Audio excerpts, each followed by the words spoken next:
प्यारे विद्यार्थियों, आज हम विद्यार्थी आकलन सेट 2 नवंबर 2022 कक्षा 7 विषय हिंदी का जो पेपर है उसका हल प्रारूप देखेंगे।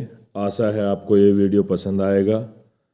प्यारे विद्यार्थियों, मेरे चैनल नवजल एजुकेशन सिलारपुर को सब्सक्राइब करें, वीडियो को लाइक करें, शेयर करें, कमेंट करें।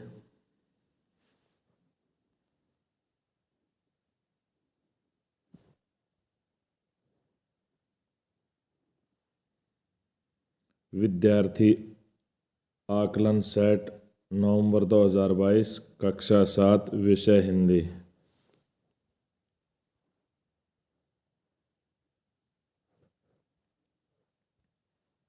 प्रश्न नंबर 1, अप्पू की नज़र दुकान में रखे किस जार से नहीं हट रही थी?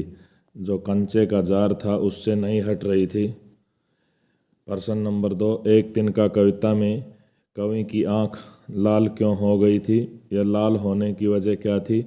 कवि की आंख में तिनका गिर गया था, उस वजह से कवि की आंख लाल हो गई थी।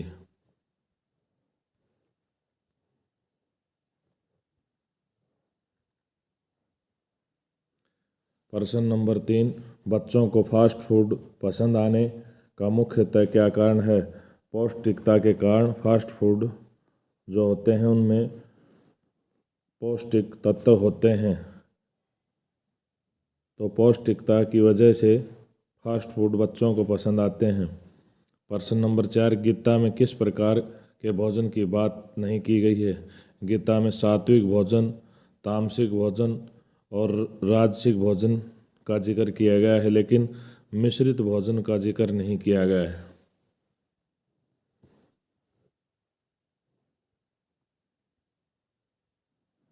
प्रश्न नंबर 5, नीलकंठ पाठ में शंकरगढ़ में एक चिड़ी मार क्या पकड़ कर लाया था? शंकरगढ़ में एक चिड़ी मार मोर के 2 बच्चे पकड़ कर लाया था।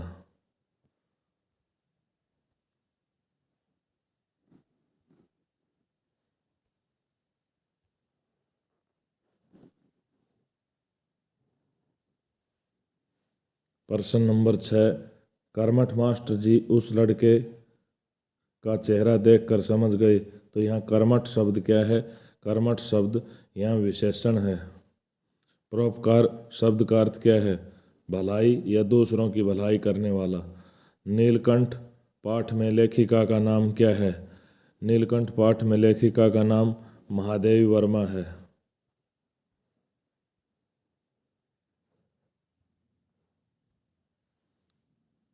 प्रश्न 9, अर्जुन ने किसकी आड़ में पिता मैं पर बाण चलाए? अर्जुन ने शिखंडी की आड़ में पिता मैं पर बाण चलाए।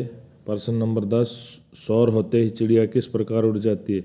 सौर होते ही चिड़िया फुर से उड़ जाती है।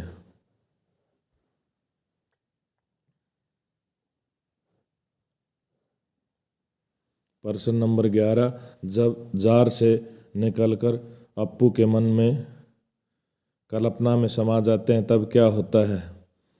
कंचे जब जार से निकलकर अप्पू के मन की कल्पना में समा जाते हैं, वह उनकी ओर सम्मोहित हो जाता है और उसे लगता है कंचों का जार बड़ा होकर आसमान सा बड़ा हो गया है।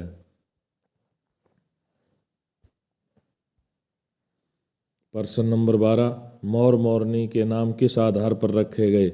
नीली गर्दन होने के कारण मोर का नाम नीलकंठ रखा गया। मोरनी हमेशा छाया के समान उसके साथ लगी रहती थी, इस कारण मोरनी का नाम राधा रखा गया।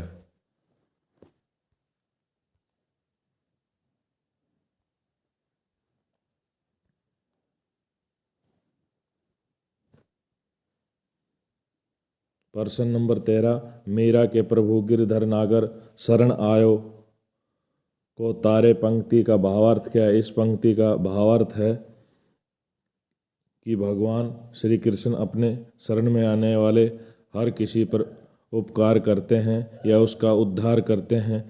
इस कविता में मीरा ने सुबह का वर्णन किया है।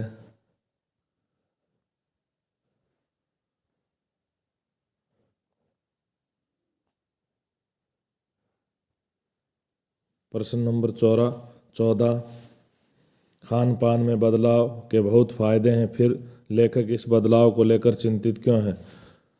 रोज एक तरह खाना नहीं पड़ता, रोज खाने में विविधता आ जाती है। दूसरे स्थान के व्यंजनों का आनंद हम एक ही स्थान पर ले सकते हैं, लेकिन लेखक इस बदलाव से चिंतित इसलिए हैं क्योंकि स्थानीय व्यंजन अपने स्थान पर धीरे धीरे लुप्त होने लगे हैं।